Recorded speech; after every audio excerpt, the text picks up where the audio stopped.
Sepanjang tahun 2020, pecinta sepak bola Indonesia tidak bisa melihat ataupun mendukung tim nasional berkompetisi dalam ajang resmi. Pasalnya, pandemi COVID-19 yang menerjang hampir ke seluruh penjuru dunia membuat turnamen-turnamen internasional mengalami penundaan.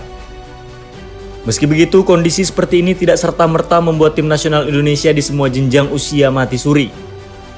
Timnas tetap melakukan berbagai persiapan, apalagi setelah Federasi Tertinggi Sepak Bola Indonesia atau PSSI menunjuk Sintayong sebagai juru taktik anyar tim Garuda. Dengan segenap prestasi yang telah ditorehkan pelatih asal Korea Selatan ini tentu menjadi sedikit angin segar untuk tim nasional Indonesia. Apalagi tidak seperti biasanya PSSI di bawah pimpinan Muhammad Iryawan ini berani memberikan kontrak panjang untuk pelatih baru. Sintayong dikontrak selama 4 tahun atau hingga 2023. Tidak hanya melatih timnas senior, Sin juga diminta untuk mengawasi dan membantu timnas U16, U19, dan U23. Dan akhirnya pada Januari 2020, Sintayong untuk pertama kalinya memimpin latihan timnas U19. Di sesi pertamanya, Coach Sin langsung membawa 28 pemain untuk menjalani training camp di Alvin Football Camp Training di Chiang Mai, Thailand. Selain menjalani program latihan, timnas U19 juga menjalani 6 pertandingan uji coba kala itu. Hasilnya mengecewakan. Dari 6 laga tersebut, timnas U19 alami 5 kekalahan dan hanya 1 kali rasakan kemenangan dengan catatan 4 gol dan 18 kali kebobolan. Walau masih jauh dari harapan, namun hasil tersebut tentu tak bisa menjadi tolak ukur karena ini baru pertama kalinya pelatih 51 tahun tersebut melatih tim Garuda Muda. Setelah pulang dari Thailand, Sintayong untuk pertama kalinya melatih timnas senior pada Februari 2020. Di pertemuan pertama ini cukup menggegerkan pecinta sepak bola Indonesia.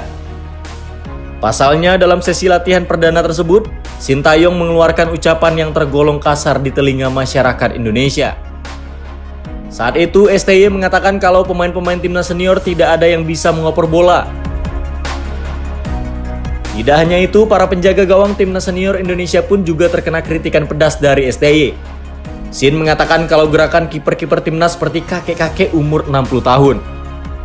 Namun, Andri Tani CS menyadari kalau ucapan tersebut adalah bentuk pembentukan mental dan juga memang menjadi gaya melatih dari Sintayong. Tentu banyak pro dan banyak juga kontra dari sikap tegas pelatih asal negeri gingseng tersebut. Karena baru kali ini ada pelatih asing yang tidak takut memberikan kritikan pedas untuk para pemainnya. Pada Maret 2020, Sintayong sebenarnya bisa melakoni debut kompetitifnya bersama timnas Indonesia, yakni dengan melakoni 2 pertandingan lanjutan pada babak penyisihan grup G kualifikasi Piala Dunia 2022 zona Asia melawan Thailand pada 26 Maret dan juga Uni Emirat Arab tanggal 31 Maret 2020. Namun 2 laga tersebut terpaksa ditunda karena virus corona yang sudah menyebar ke seluruh negara. Penundaan pertandingan ini juga mengakibatkan pemusatan latihan timnas yang sudah dijadwalkan pada 16 Maret 2020 juga dibatalkan. Kondisi ini pun membuat STY dan seluruh timnya kembali ke negara asal mereka Korea Selatan hingga bulan Juli. Setelah berbagai kegiatan olahraga terhenti karena COVID-19, drama-drama pun mulai tersaji. Bermula dari ketegangan yang terjadi antara STY dan juga PSSI setelah STY mengungkapkan curahan hatinya kepada media Korea terkait masalah gaji hingga tudingan dikhianati PSSI. Hingga munculnya rencana PSSI menaturalisasi pemain untuk membantu timnas U19 di ajang Piala Dunia U20. Ada 5 pemain asal Brazil yang akan dinaturalisasi, yakni Pedro Henrique Bartoli Jardim dan Hugo Guilherme Corregrilo yang sudah berlatih bersama Arema, Iago Apolinario Pereira dan Maike Henrique Irine Dalima yang berlatih bersama Persija, hingga Leo Zhao yang berlatih bersama Madura United. Rencana PSSI untuk melakukan naturalisasi ini tentu menuai banyak kecaman, karena dianggap bisa membuat pembinaan usia muda menjadi semu atau sia-sia.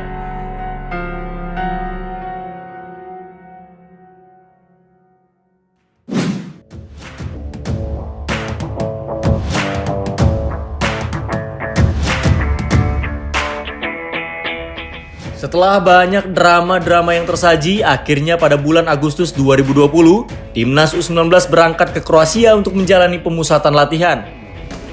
Di momen inilah pelatih Sintayong perlahan mendapatkan hati pecinta sepak bola Indonesia. Timnas U19 mulai berada di Kroasia sejak 30 Agustus 2020. Tidak hanya jalani program latihan, Witan Sulaiman dan kawan-kawan menjalani total 11 laga uji coba. Selama 2 bulan menjalani training camp di Kroasia, STY langsung menemukan kerangka tim yang ia inginkan. Dengan formasi 4-4-2, Sintayong sudah memiliki pemain-pemain andalan yang selalu ia turunkan sebagai starter. Nama yang paling sering diturunkan ialah Witan Sulaiman. Ia selalu dipercaya turun sebagai starter dalam 10 laga.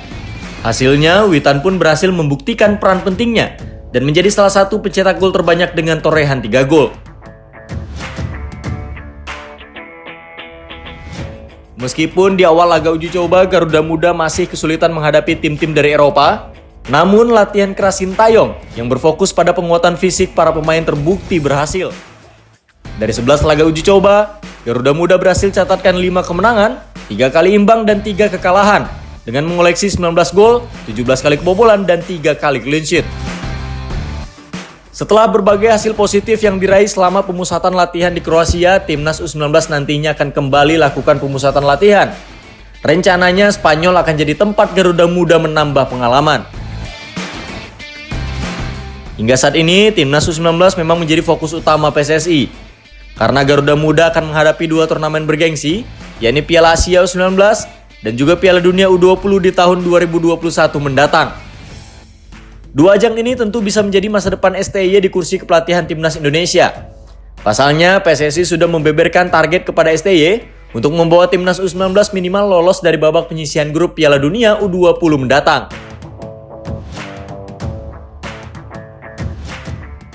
Meskipun bertindak sebagai tuan rumah, target ini tentu tidak semudah seperti yang dibayangkan. Karena negara-negara yang dihadapi adalah negara-negara yang sudah memiliki persiapan yang jauh lebih matang. Bahkan dengan pemain-pemain yang sudah berkompetisi di liga elit di Eropa.